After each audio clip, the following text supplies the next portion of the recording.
Ladies and gentlemen, welcome to the National Museum of the United States Army. I'm going to turn you over to our moderator this evening, Dr. John Moss. Hey everyone, thanks for joining us at the National Museum of the United States Army for this evening's program. It's our Museum Director's Seminar, and tonight we're going to be talking about the making of the museum, the National Museum of the U.S. Army. Again, thanks for joining us. Before we get going, I'm going to turn it over to our Museum Director, Tammy Call, who will make a few brief comments. Good evening, John. Thank you, and welcome everybody to this evening's seminar series and our discussion about making the National Museum, which has just been a labor of passion and love for all of us that you see up here tonight.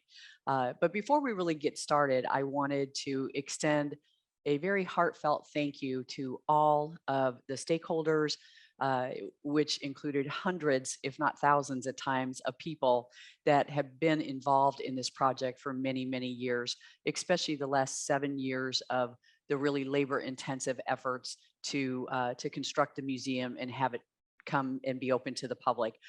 So I wanted to start off that way, and I wanted to ask General Schultz if he would like to extend wishes. Well, as you talk about founding sponsors, we have over 200,000 founding sponsors to this project. But for the willingness of that team across this country, we would not have the museum that is in place today. And we talk to our donors and prospects, founding sponsors all the time. But we want you to know that we appreciate your help, your willingness to contribute, because this place exists with your help. And as you know, we always have work here. We're going to expand things here, but it's the contributions of that 200,000 plus member base, we call them founding sponsors, that have created the place that we have today. Thank you, General Schultz. Let's continue right now with some brief introductions of the panel. My name is John Moss. I work in the Programs and Education Division here. And as I mentioned earlier, we have Tammy Call, our Museum Director. Paul Morando, who is our Chief Curator for the museum. Thanks for being here with us, Paul. Thank you. And retired Lieutenant General Roger Schultz, who is the President of the Army Historical Foundation. So thanks everybody for being with us tonight. Thank you. So let's start with our first area to talk about, which is the beginning of the National Museum of the United States Army. And we can have the next slide, please. Well, the origins actually go back quite a ways to 1814, believe it or not, when Congress decided during the War of 1812 that the Army's heritage and the Army's history should be preserved. So can we talk a little bit about that and how that affects how the project goes Sure. far back? In April of 1814, the 13th Congress said to the Army and the Navy to create a place where you can collect, preserve, and display to the public your artifacts. And so you think about this, 1814 was a mandate by the Congress to do just what we have today. And so in some respects, we are completing the phase of that direction from our 13th Congress. You know, in April of 1814, the War of 1812 is still ongoing. Baltimore has not bombarded yet. I mean, so there's a number of things going on in terms of 1812, the War of 1812. Still in place. And so as you think about the significance of that legislation, I'll give you an example. The Congress said, we're going to appropriate $500 for your projects. And that's if monies are available from other sources, which is kind of interesting because you could apply some of that discussion to what we have today. So it's fascinating. $500 doesn't seem like much, but back in 1814, that's a different amount of money in terms of real dollar value on the street. And I find it amazing that the Army's thinking about its history early on. I mean, to think about projecting out and understanding that what they're doing as a young nation, thinking about museum is just remarkable at that time. And they're really talking about sharing the story of the U.S. Army or an extended story of the U.S. Navy as it relates to the public in this country. And it's early on, the intent was to help communicate the experiences of our military to the population. So that when you think about that, I mean, they also said in the legislation in the vicinity of the US president, which means you need a place here in the greater Washington area to fulfill the intent of that 13th Congress. And we do have some artifacts from the museum for the War of 1812 as well. So that makes the tie-in even more interesting. So thank you. So let's move on to our next milestone in the story of the museum. If we can have our next slide, was the creation of the Army Historical Foundation in 1983. And for that story, I've turned it over to General Schultz, who is the current president of the Army Historical Foundation. Thanks, John. The story of the foundation dates to 1983, and really the purpose of our foundation, just think about these words, was to create a deeper understanding of the U.S. Army and its members of our contributions to this country of ours. And as you think, and they talk about society in this purpose, they talk about the American society. And what's fascinating about this is we do that very thing in this museum today. We talk about Army and society, we talk about our nation's war fighting for the nation, all these things. But we connect the very intent of our number one item for existence, our very purpose. Now, another interesting item on this purpose statement is like item 6, and it says, build the Army's National Museum. So as you think or reflect on the purpose of the Army Historical Foundation, it's really to educate the public, to, in this case, assist the Army to educate our public about the Army's contributions to society. Thank you. Yeah, and one of the things I find so fascinating about the creation of the Army Historical Foundation in 1983 is that this has been a very long time period for the foundation.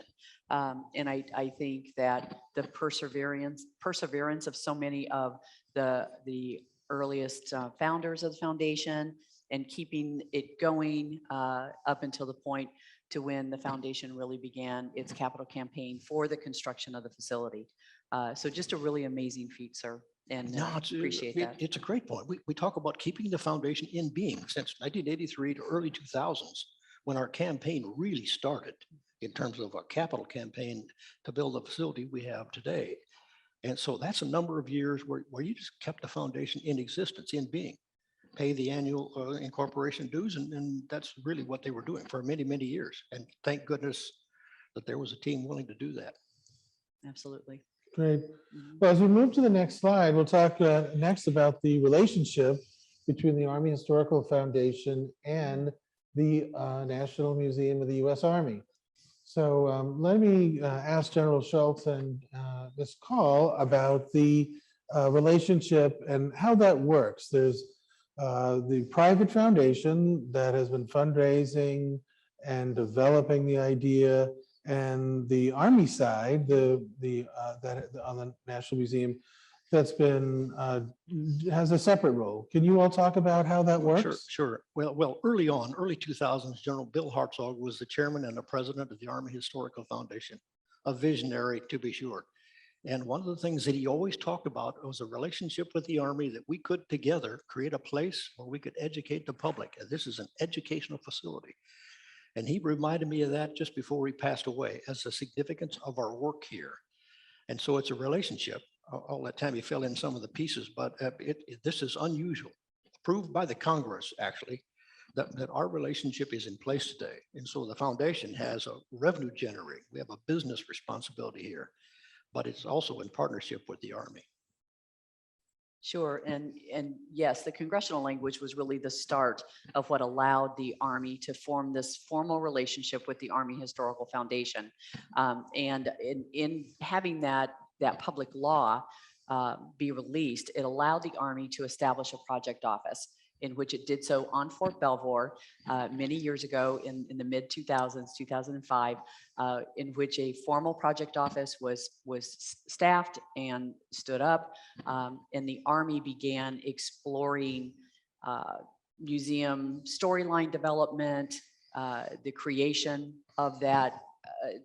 General Schultz and I will talk later probably about all the renderings that this went through, but really at that time for the Army, it was establishing that legal relationship that was allowed to exist as that public-private partnership for the benefit to construct and bring to life the National Museum of the United States Army. Yeah, And so those early years really focused on that.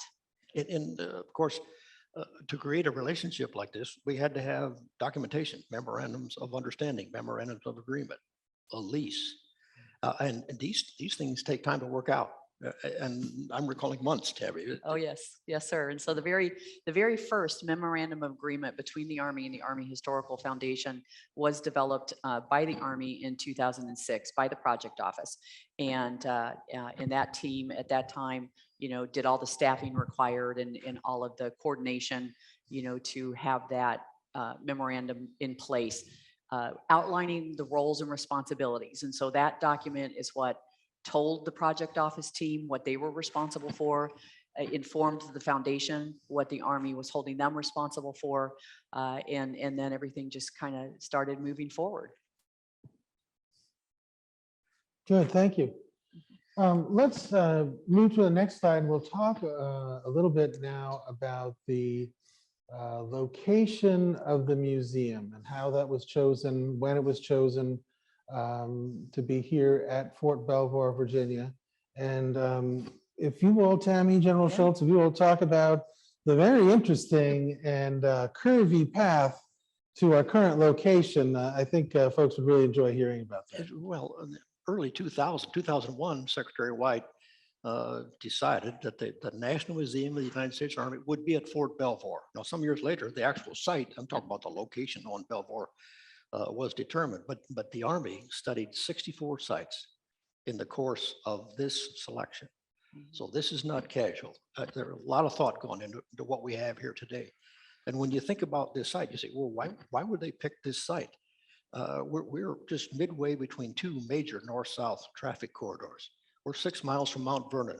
We have a classic location here. We're not that far from Washington, D.C. We're 20 miles south of the district. So in terms of location, this is a special place for sure. Yeah, absolutely. And even once the Fort Belvoir had been decided upon, there were multiple site studies that began. And the original final site decision was that the museum would be located where the current hospital is. And that had taken place during BRAC. And so the 2005 BRAC did impact then the location of the museum, or what was thought to be the location at the time. And so resulting from that, then, and I'm sorry for BRAC, for those that don't know, base realignment and closure. And so when the Army went through that process, it changed a lot of activities on Belvoir. It changed a lot of the organizations and command structures, that would exist on Fort Belvoir.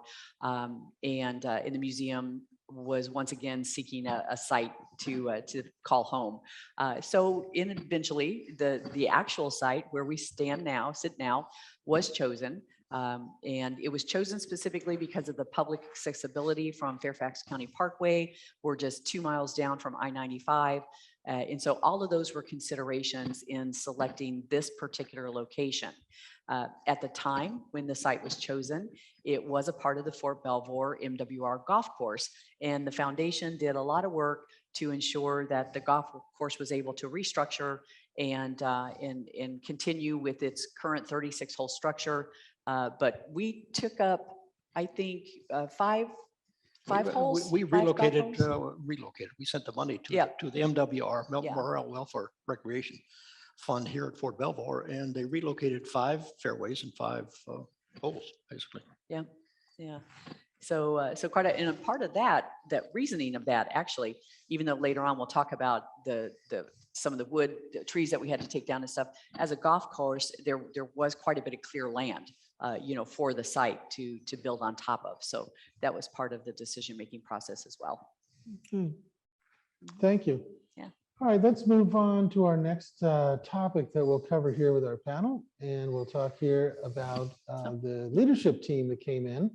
And first we'll talk to Tammy Call, who is our current museum director, and her arrival here and her challenges. Tammy, can you start talking to us about how you got here and what your challenges and opportunities have been since you've been here? Sure. Thanks, John. So one of the things you'll see on the timeline is we start to get really active on this timeline.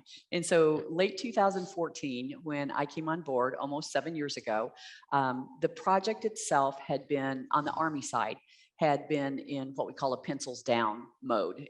Very little activity was going on. The Army was keeping the project office open, but it did not have a lot of activity happening because design had been stopped and various things like that within the exhibits. And so the project team was here, they were keeping things afloat. And I personally was coming out of a joint program with Department of Defense, but I was coming back to the Department of Army. And as you can see in the little write-up there, I've been associated with the Army my entire life. I didn't want to go anywhere else but to come back as a leader, to come back to the Army.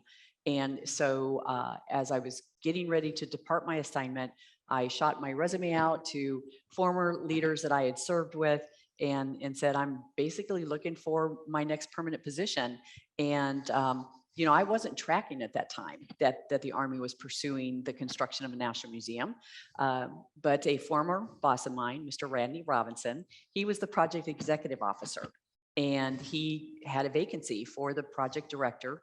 And he called me the evening that he received my email and said, I have the perfect job for you. And I think I can quote him on that. He said, I have the perfect job for you. And he wanted me to look it over. And the next day I called him back and I said, absolutely. Oh my gosh, I could not imagine a more challenging position to bring something up that wasn't here yet. Again, being associated with the Army my entire life, just really found it very humbling that I would be considered for this, and an incredible honor, the greatest honor of my career.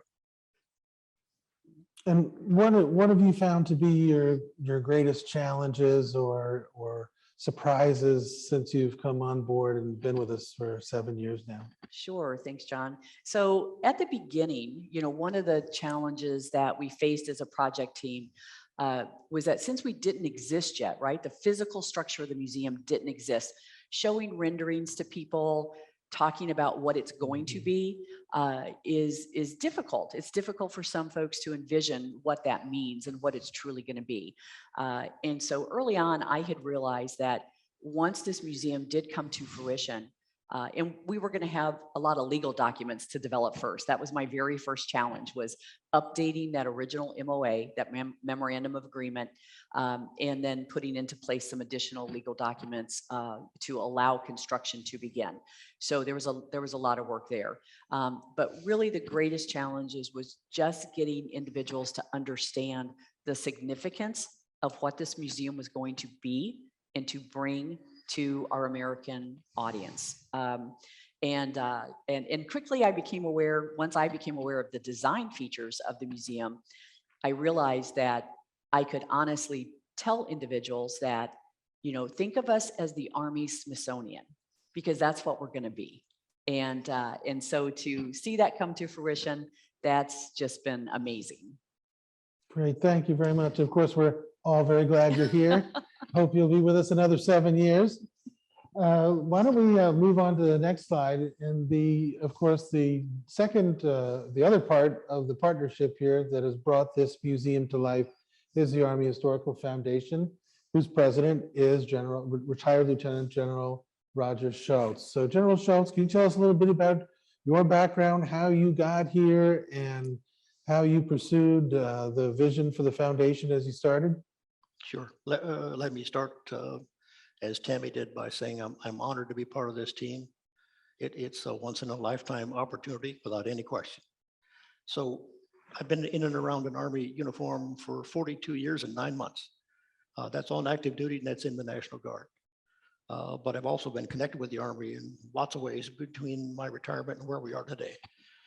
So I've got a reasonable understanding both in combat and peacetime what it's like to serve in the Army. So as you ask about my arrival here, I've been here 6 years. I serve as the president of the foundation, as you've already talked about. General Sullivan, former chief of staff of the Army, said this to me. He said, "Raj, I need your help. I said, sir, I'm busy. And he said, you're not that busy. So he's really asking, but in some respects, he's also giving me a mission. So, I mean, we've all been down these kind of experiences before. So that's how I arrived here. But the other person that I talked with was General Bill Hartzog. And General Hartzog and I had an engaging discussion. I'd not served with General Hartzog before.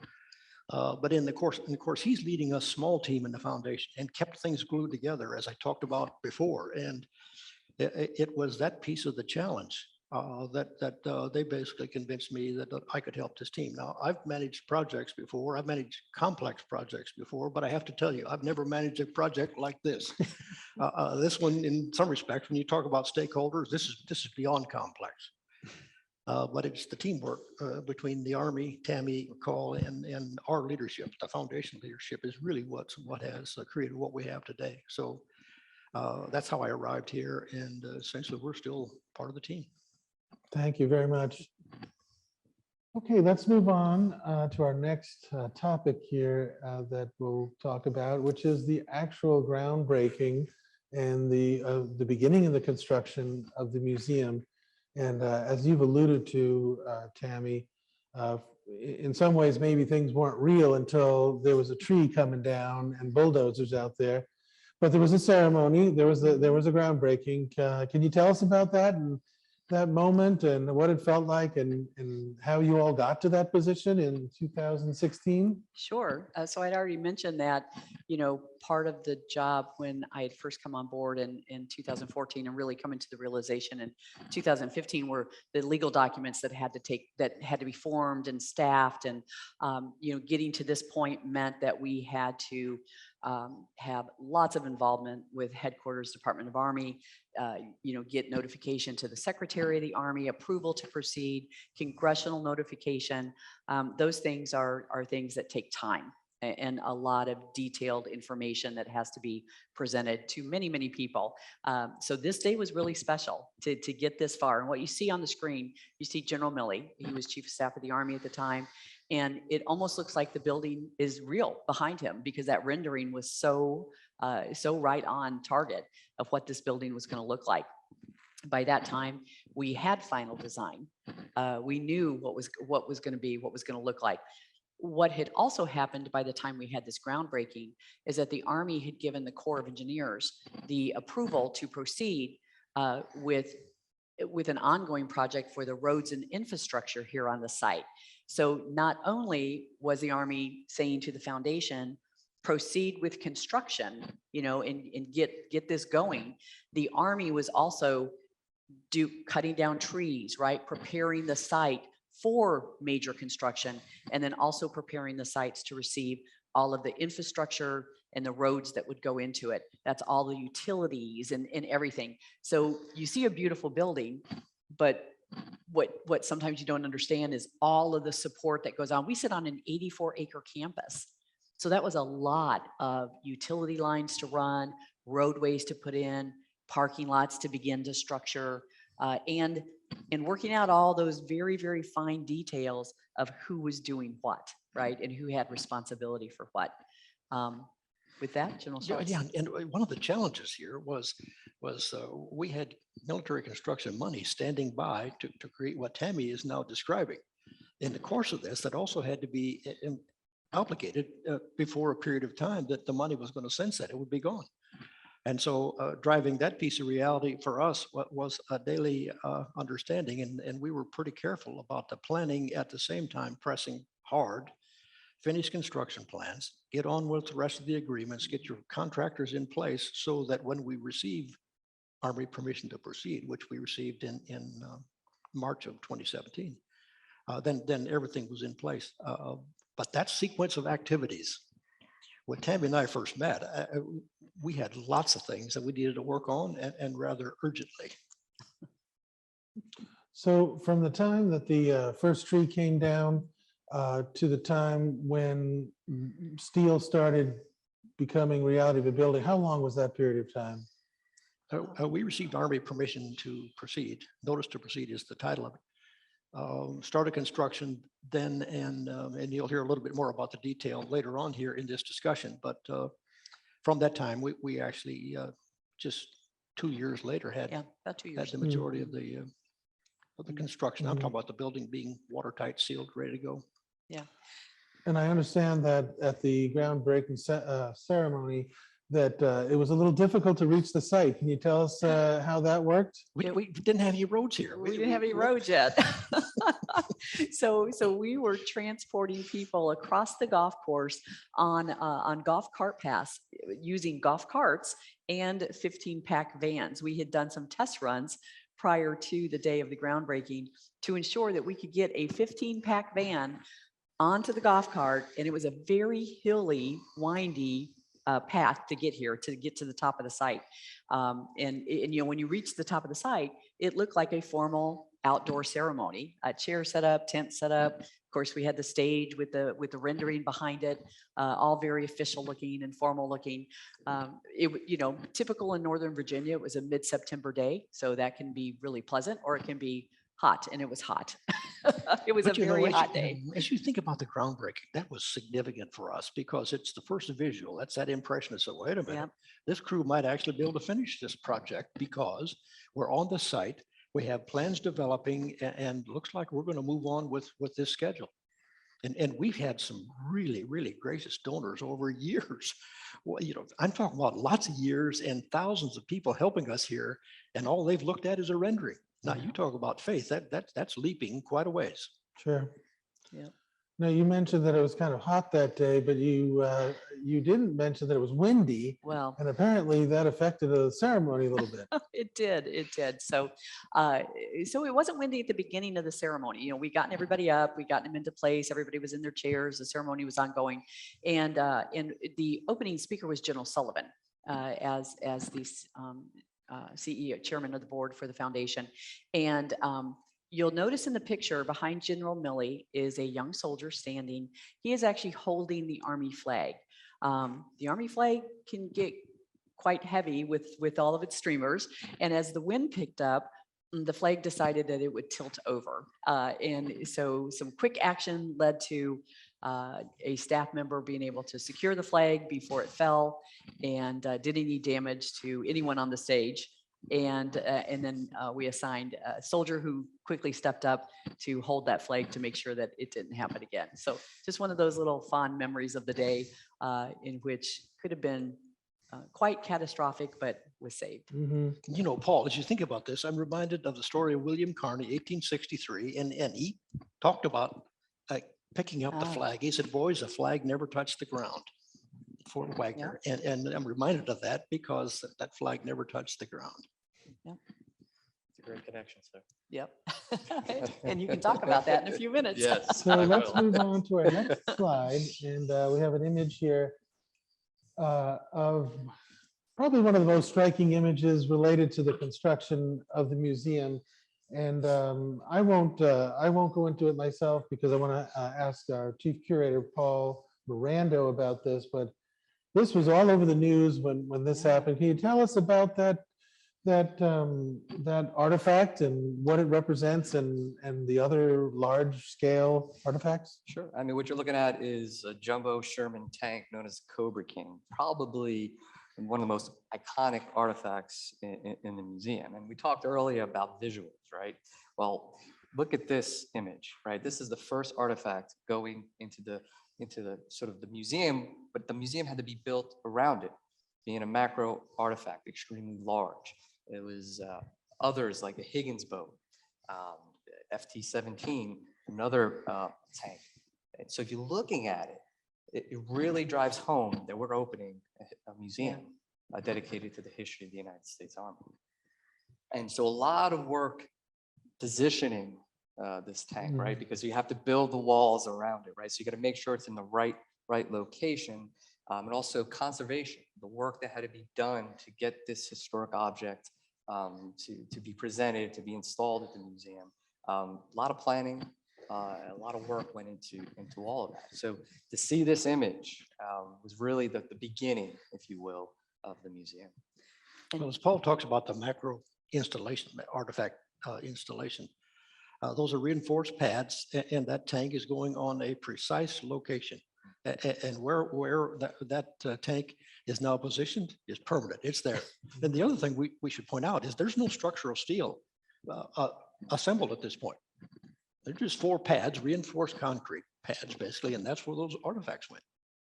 And I found that day, one of the most fascinating things is prior to the lift by cranes of the artifacts into the museum was when they came up the dirt Liberty Road, right? They came up the dirt road from Fairfax County Parkway.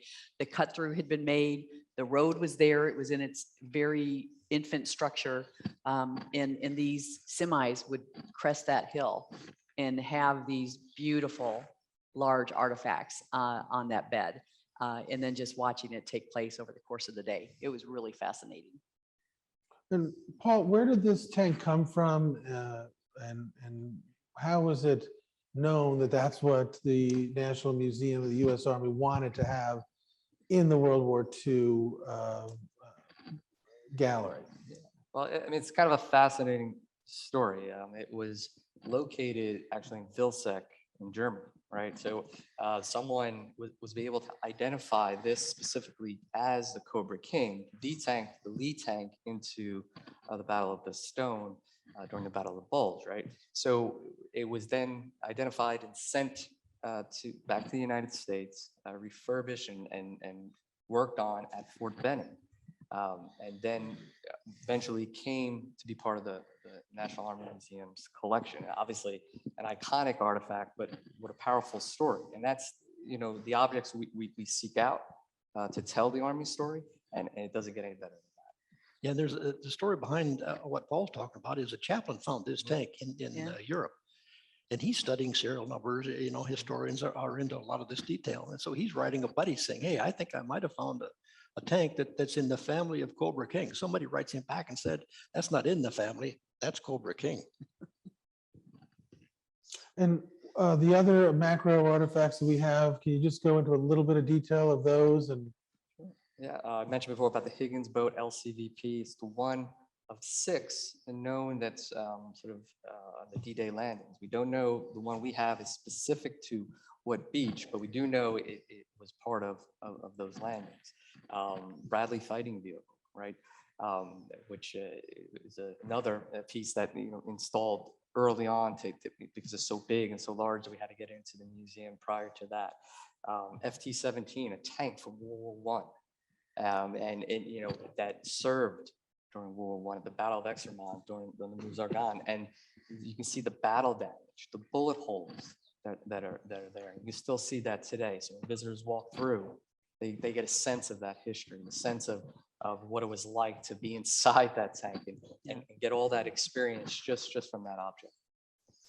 And thank you. And I think as Paul will talk about artifacts having, you know, specific provenance and storylines. Again, the same here with these 4 macros and the significance of their history. And the Bradley fighting vehicle, for example, you know, 3rd of the 7th Cav, it led the Army's arm of the Thunder Run into Baghdad. And so when you read the histories of these vehicles, it's similar to reading the history of a soldier. They've got their own actions, the battles that they've seen, that they've been in, the wounds that they bear. It really is incredible, part of our story. Good. Okay, we'll move on to some installation of the smaller artifacts. But first, the museum had to be made watertight so that we could begin the process of bringing artifacts in. And that involved quite a number of different folks. And I want all panelists to weigh in on this, but start with Paul. Tell us about what it took to get the museum to this point that the artifacts could then be installed safely and conserved. Well, we had to start with the installation of the infrastructure of the exhibits, right? The walls, the columns that needed to go up to ensure that the artifact cases can come in and then the artifacts themselves. When I first came on board, I was amazed about how many people are involved in this process, from the architect to construction workers, to the exhibit designer, to the fabricators. Everybody had to be on the same page moving forward to get not only to the exhibit construction, but also to the artifact installation. So I distinctly remember going into Clark Trailer, and this trailer on site while it's being constructed, and just the heated debates among all these contractors and subcontractors to try to get on the same page to solve problems. But I enjoyed that. I enjoyed, troubleshooting, trying to come up with solutions, trying to get people to work together for the common goal. Because we all were on the same page of trying to get this museum open on time, but to do it in an extremely professional way. So as Paul tells these stories here, I mean, right at the moment that you see in this photo, this building still belongs to the Army Historical Foundation. So Paul and Tammy want to get on with exhibit installation. We all do actually, but the building actually still belongs to the foundation. The Army has not accepted it, would be my point. And so we agreed through a memo of understanding that the exhibit installation could begin, understanding full well that the Army has not accepted this building yet. Yeah, so as alluded to before, there was a lot of stakeholders involved in this, and this is one of the moments when it really became apparent. A couple of years even prior to that, we had began weekly integration meetings with all the stakeholders so that everybody was on the same sheet, everybody knew the path forward, and to Paul's point, sometimes they would be quite contentious because you had competing requirements at the same time. But we knew that if we did not start the exhibit construction once the building was watertight. And so when you look at this picture, this is the main exhibit wing. It's looking straight down the concourse. On the left are what would become the Fighting for the Nation galleries, the chronological history galleries of the Army. But if you go beyond the main exhibit wing, there was still active building construction going on. There were areas that weren't completed yet. There were walls still going up. There was drywall, but the exhibit wing part was watertight in the lobby. All of that area was watertight. So the idea of coming in concurrently and beginning the exhibit fabrication would allow us to ensure that when the building was complete, the exhibits would be complete pretty quickly thereafter, and we would be able to open to the public. If we had waited as the Department of Army for the foundation to be done with the building and then say, okay, here you go now, turn it into the museum, that would have taken years longer. And so for everybody to realize that we had a common goal, and that was to bring this national treasure to And I think life. that point is key. And we called all the contractors together. Tammy and I called the contractors together and said, this is what we want to do. This is what we are going to do. And when you just think about a typical contractor sensitivity, performance, expectation, all these things, there are just loads of issues there in terms of risk. If you don't get that kind of right, you've got some serious trouble. But they all stuck with us to their credit and worked through this. Well, Paul, I think you arrived in the fall of 2017. That's right. And once it got to this position of the building, you became very popular, I think. And I remember everyone turning to you and a lot of questions. How did you go? And we'll talk about the artifacts themselves in the next slide, but how did you go from almost, well, I don't want to say it was an empty hall because it seemed like there was plywood and machines all over the place. How did you go from that chaos to just knowing what it was going to look like at the end? Well, certainly I had a lot of help. So my team, my exhibits team were extremely supportive in making those connections. But the key is I had strong relationships with the exhibit designer, the fabricator at DMP. I was just texting earlier, Todd Hartley, right, who is the sort of construction project manager. I became really close with him because him and I talked daily, checked in the morning, checked in when we left. It was important for us to have a strong connection to navigate through all those challenges, where columns need to go, where exhibit cases need to go, where sprinkler heads need to be, because all this impacts the exhibits, it impacts the installation. So I knew right away that for this project, from the exhibit side, to be successful was to establish those relationships early on, because I knew that for a year we'd be working closely together, and we had to be on the same page. Thank you. Very, very interesting. Well, let's turn now from the shell of the building and the construction site to the actual installation of the exhibits. And In this slide here, you can see Paul working on a Union Army officer's coat there. I think a lot of folks are fascinated, and you all were involved in these decisions, in what was chosen to be in the National Museum of the United States Army, from the largest artifact, which is probably the Bradley or the Huey, down to whatever the smallest one is. Can you all elaborate on the process? Well, first of all, the choosing of the artifacts, what they mean, and then walk us through how they get to what's chosen to being put in the cases and we can see them. Yeah, that's a tough question.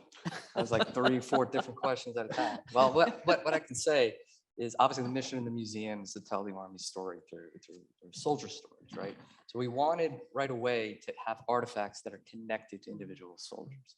A helmet is a helmet, but when that helmet belonged to Sergeant York, it takes on new meaning. There's power to that. It tells an amazing story, not just of the object, but the soldier behind it. So a lot of the objects you'll see or you interact or you experience in this museum are connected to soldier stories. And that was done specifically and on purpose, and because we felt that would resonate most with our visitors. And I think for me, not only the artifact selection, which was tied to the storyline, but again, that connection to those soldiers, right, to the individual soldiers, because that makes that artifact come to life. You've connected it to a real life human being that served at that time, and that for a lot of our artifacts, we're involved in direct action, and in being able to do that. I did a lot of learning during this project, and the exhibit installation was definitely one of them. And to know that each individual artifact is assessed for its sensitivities, its touch points, its weak points, and each artifact mount is handcrafted specifically for that artifact. So it's not like you can just generically, buy in bulk purchase, 1,500 artifact mounts and then just put things on them. It's very specific as to how that artifact has to be displayed. And so learning that trade of what those mount makers do, it's amazing. They are amazing artists. The cast figures, an amazing art process. It's just so much of the trades that go into turning the galleries into these living examples of our soldiers, of the artifacts, and that whole story.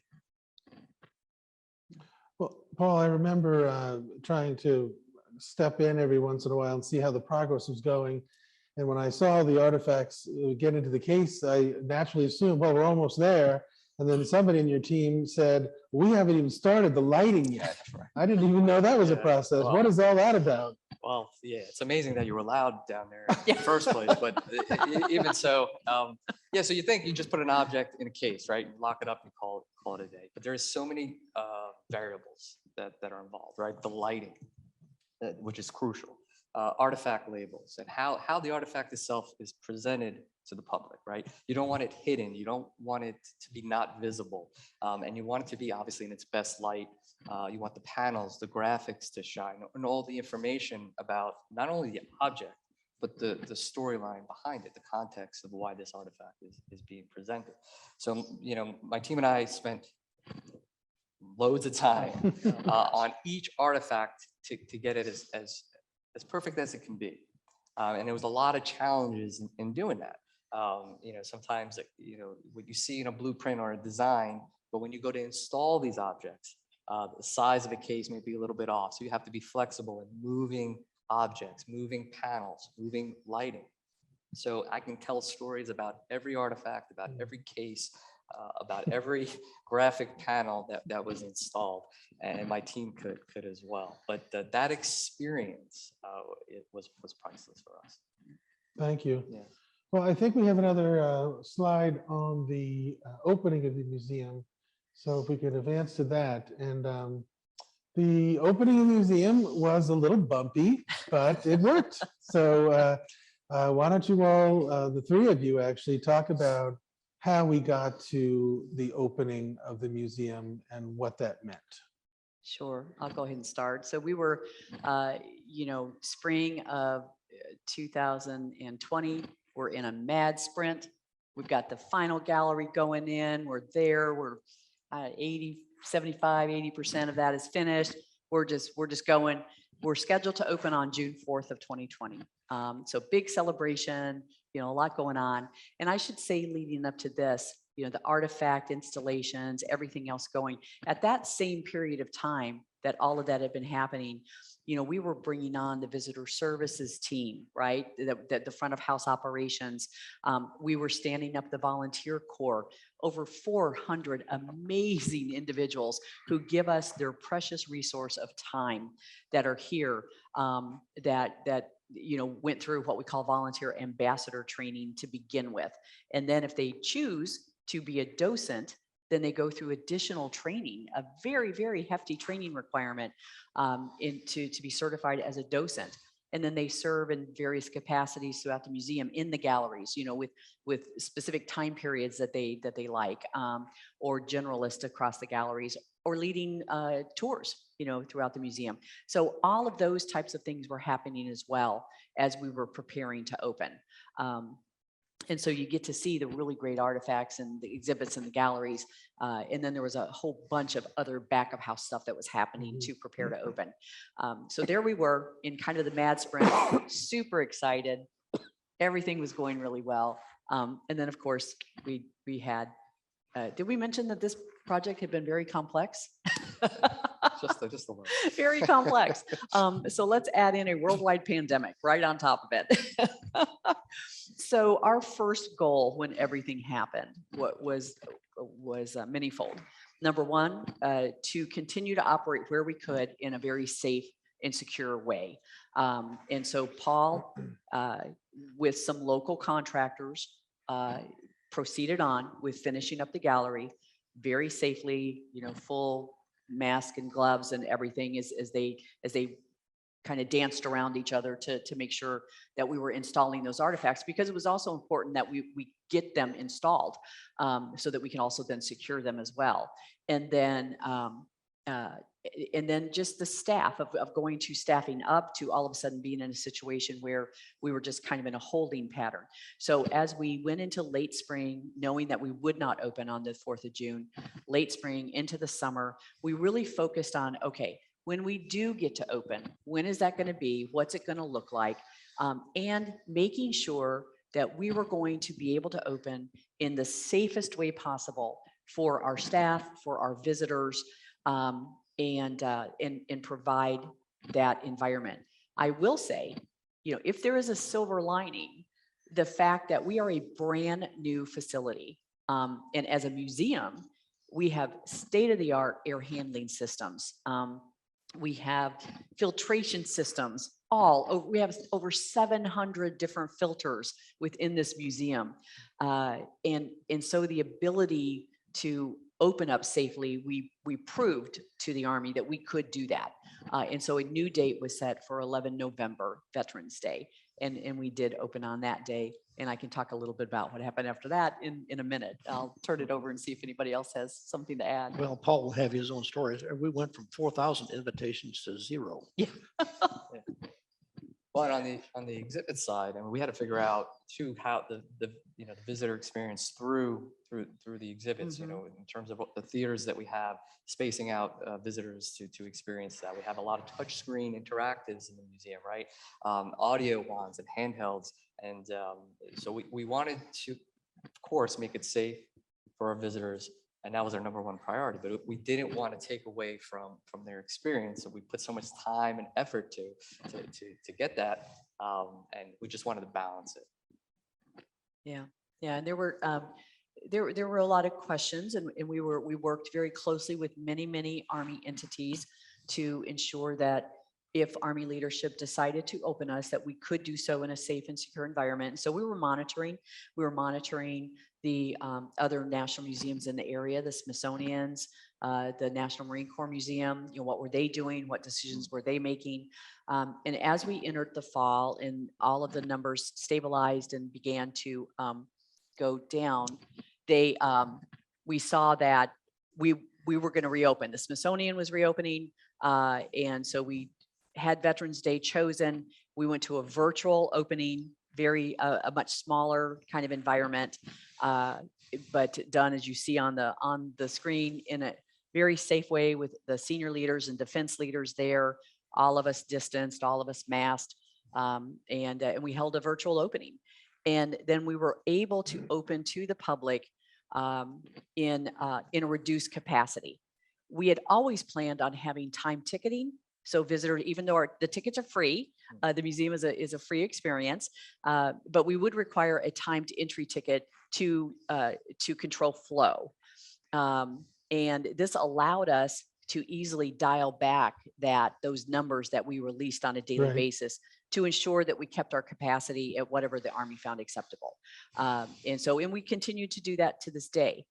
Unfortunately, shortly after our 11 November opening, about 30 days later, the Army did decide to close us in an effort to, protect our staff and visitors due to, again, rising cases in the area. And so we've kind of seen that cycle. So then we I guess went dormant almost, if you would. We were allowed to bring in some groups of soldiers, some tours for the foundation in an effort to just keep people engaged. We did that throughout the winter and spring. And then we reopened on the 14th of June, this past summer, 2021, on the Army's birthday. And we've been open since and operating in a very safe and secure environment. In fact, we were commenting the other day about on our reviews, on the comments and feedback from our visitors, how safe they feel visiting here. And they comment on that a lot. Another question, and I don't want to direct this at anyone in particular because no one's responsible. If Congress directed the Army in 1814 to display its artifacts, what took so long is what our audience member wants to know. There's a clause in that legislation that said if the funding is available, and so we've been working on that ever since. Yeah, it's a great question. In fact, when you think about Army museums, we have Army museums across the country. The fact that we don't have one in this city is a piece of the question. At the same time, the branch museums exist in a number of Army installations and across the Guard, and they tell a great story for our Army and for our soldiers. So we were missing the piece here of constructing a place, and so that's what has now happened. And it's just a combination, I think, of perhaps in 1985, the Congress said to the services, you pick one site as your museum. And so that would be congressional direction. And from that, services had to decide, okay, so you take it to Fort Benning, Fort Hood, Fort Eustis, Fort Gordon, where do you put the Army's National Museum? Well, the short answer is there better be one in this vicinity. Yeah. Mm-hmm. Yeah. Sure. Another question, for those of you who haven't visited us, we have a very special gallery in the museum, which is the art gallery, which is a changing gallery. And audience member would like to know, when will the Army Art Gallery and artifacts in there be changed? What will be next? And where does all that artwork go once we're changing it out? Sure. Tammy and I would actually just talk Yeah. about that in our office. She asked the same question. No. So in September of next year, our first sort of change out of that special exhibition gallery on the second floor will take place. And we're bringing a traveling exhibit, Legacy of Laughter, the story of Bob Hope, which is coming from us from the National World War II Museum.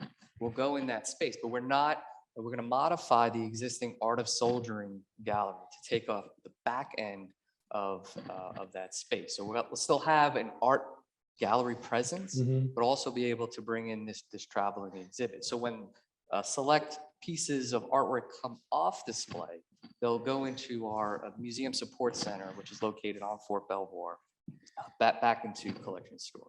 Yeah, and we're so excited to have that space that allows us Mhm. not only to have traveling exhibits come in, to have temporary exhibits, but Paul has started diligently working as well on a major exhibit for that space and to open on the Army's birthday in 2025 on, of course, the 250th birthday for the Army that year, and then the follow-on of the beginning of the American Revolution. So, Well, we have another artifacts question, not surprising. The question is, are you still collecting artifacts, and how many does the National Museum of the U.S. Army have?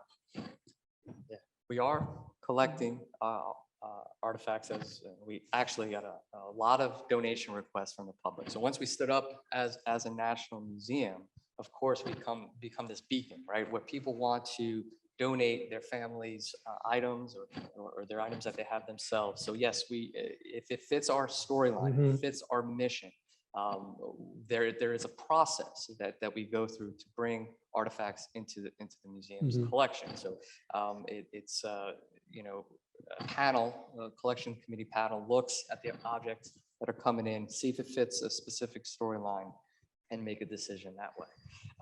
But we, as a National Army Museum, we have contact with over 500,000 objects in the museum, in the Army Museum's collection as a whole.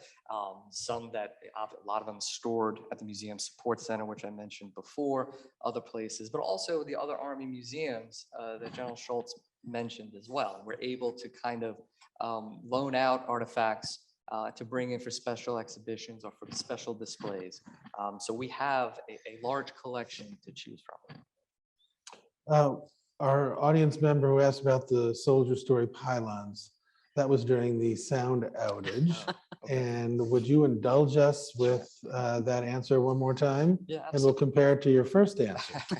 Yeah, I'll have to remember back 5 minutes ago. But so we wanted to represent sort of a wide, diverse story of soldiers with those pylons. So if you enter the museum outside, it's told sort of chronologically. So from the Revolutionary War to sort of Iraq, Afghanistan time period. But when you get inside the museum, we have a more sort of a random approach, but we wanted to highlight sort of unknown stories, unknown soldiers that people probably haven't heard about, right? We know about Sergeant York, we know about Audie Murphy, we know about sort of these bigger names, but do we know about Milton Olive, PFC Milton Olive, Medal of Honor recipient during the Vietnam War, and other stories like his.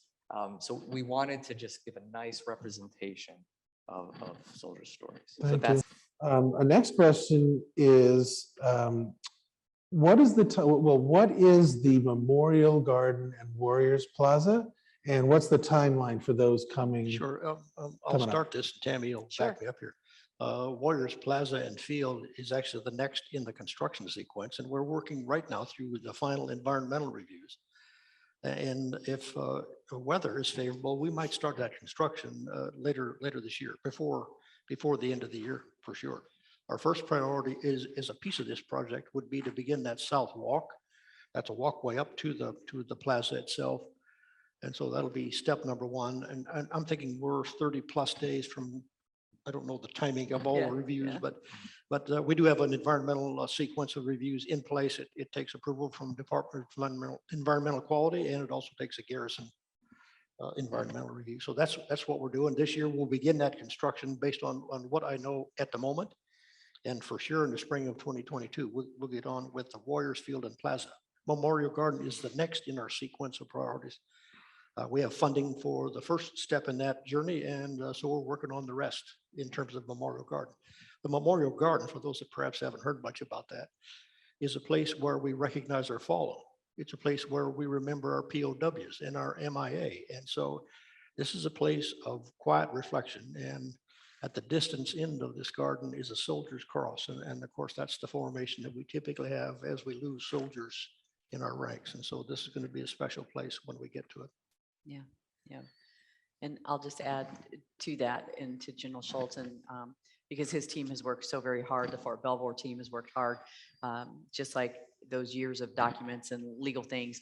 anytime we start a new improvement or the foundation starts a new improvement here on the campus, there are many, many requirements that they have to meet. And so we walk through those.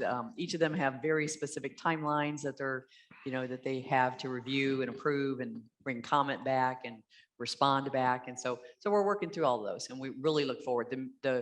The Warriors Field Plaza, the Memorial Garden, both of those are just spectacular areas of improvement here at the museum campus, and allows us to do a myriad of outdoor programming and public events. So we're really looking forward to that. Yeah, and it's a great question, actually. No excuse here, but some of the rules changed. And so what we thought were agreements a year ago in terms of policy, procedure, process, activities are different today. And so that's what we're doing. We're adjusting to those new requirements. And speaking of the future, one of our audience members has asked, is there any plans for future expansion of the galleries? Well, Paul would love to begin an expansion tomorrow. And so in terms of a big Did I say ticket. that? Sure, we have a 70,000 square foot expansion in concept, in design stage right now. It's going to be a while before we get to that, but in terms of long range planning, it's on the list, which would more than double our current exhibit space today. Yeah, and if we looked at, not even, there's no design for this space yet, but if we looked at kind of the thoughts that we all have about it, if it were to be, that expansion would go out the exhibit wing and continue the Army story.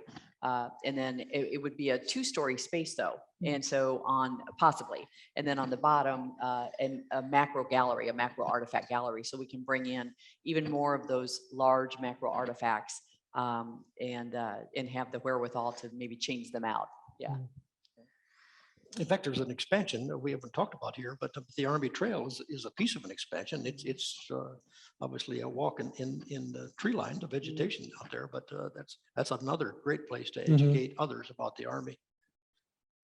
Well, speaking about artifacts, if each one of you could name and describe and why you have a favorite artifact from the galleries. Can you all think about that? And sure, I'm a Vietnam vet, so I picked something from that war. In the Vietnam War gallery, there's a soldier on display there. He's a corporal. He's in the 9th Division. He's a machine gunner, and you can see not only the determination, in some cases the fear, in his face, in his expressions. And he's carrying his M60. He's got parachute flares. He's got extra grenades. He has extra canteens, and you can see the sweat on his forehead. And that soldier comes to life when visitors look at him and study that soldier in any time at all. That soldier talks to you, because that's what it was like. Yeah, I'm gonna have a few. Stick to one. One would be Captain John Berry's sword. Mhm. He was an artillery officer inside Fort McHenry that led, cannon attack against the British Navy during the Battle of Baltimore, during the War of 1812. And was significant, not only the sword itself, which is an amazing artifact in its own right. It's beautiful, and the scrolling and work around it. It's the fact that it was on his person during one of the most significant battles of the Army's history, but also a significant event in American history, right? So at this time, Francis Scott Key is writing our national anthem. So not only are we telling the Army story, we're now telling America's story as well. So that object always stands out for me. And I could probably talk more about each gallery and dozens of artifacts per gallery, but that's the one that I like the most. Yeah, for me, some artifacts that I've talked about before that are connected, and that's in our nation overseas, the Myers Brothers coats, the uniform coats. And so, if you were just to look at them as the artifacts that they are, they're examples of World War I, uniform coats, but to connect them to the fact that these 3 uniform coats on display belong to 3 brothers at the same time serving in different divisions in World War I. We get to add to this story because that's kind of where we left it, right? We knew their divisions. We didn't know a lot about the brothers. We knew their name. We know their first names. and again, where they served and all of that, and a little bit about what they might have done when they returned home.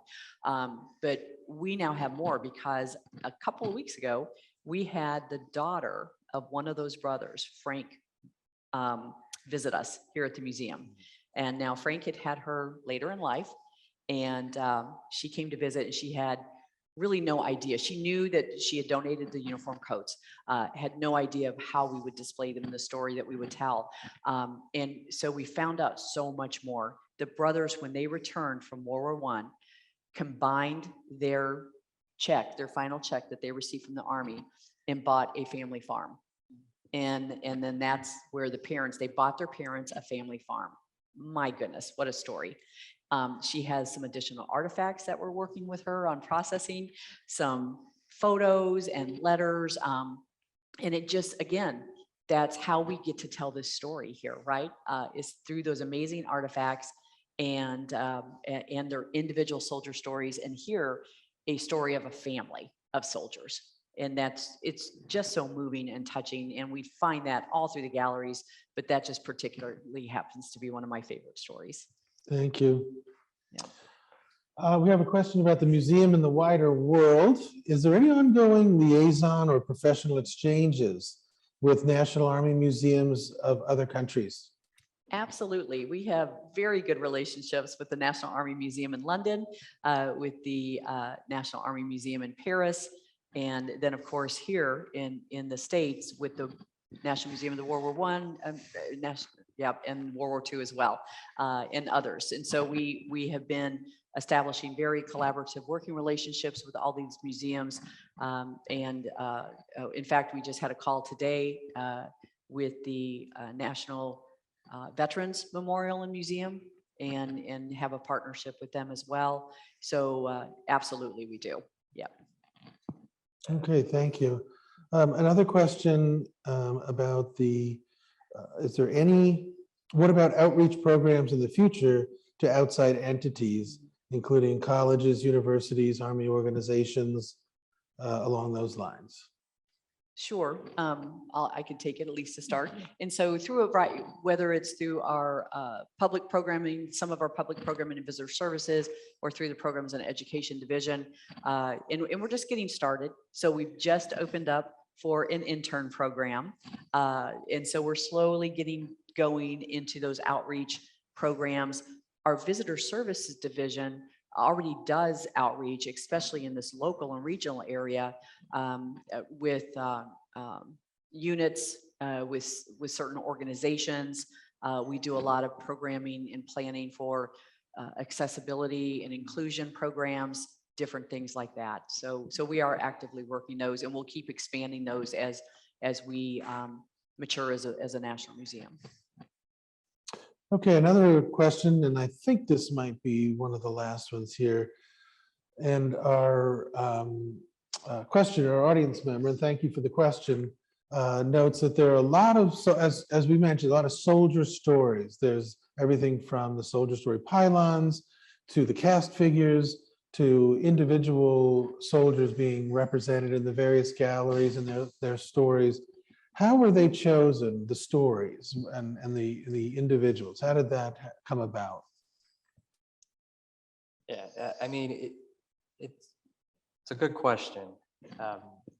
We wanted to ensure that these stories can resonate with all visitors in different ways. And visitors who come to the museum, they learn differently. Some are visual, some want to read every artifact label, every graphic panel that we have up. Some want to just go to the theater and see the films to absorb that information. So when we, and I came on board, after kind of a lot of these decisions were made, and my job was to kind of manage the overall design or installation and the exhibits and the artifacts. So I had, not much say in some of the stories that were chosen, but, going through, you see the sort of stories that are connected to the objects that often resonate with visitors the most, and they can tell. And Tammy mentioned before about the Meyer brothers, right? Yeah. Here's an object now that the daughter of one of these brothers comes in and gives us more information, right? And it's just simple conversation that's happening.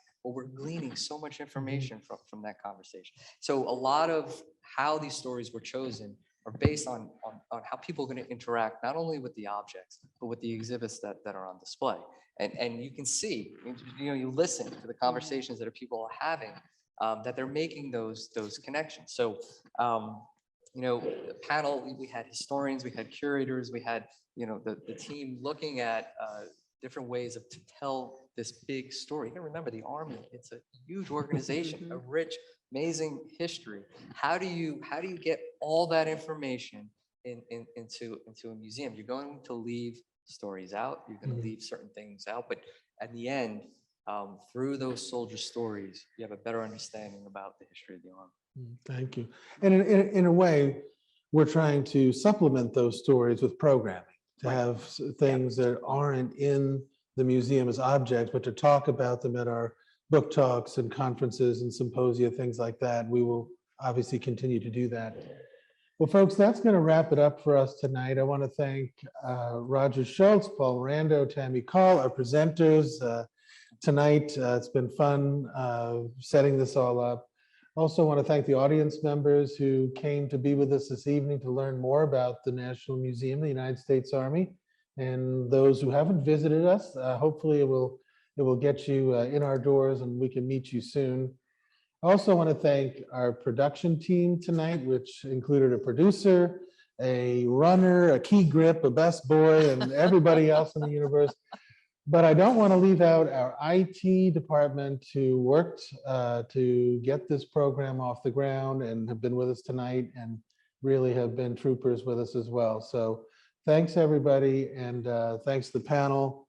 And with that, we'll say goodnight, and hopefully you'll come see us soon.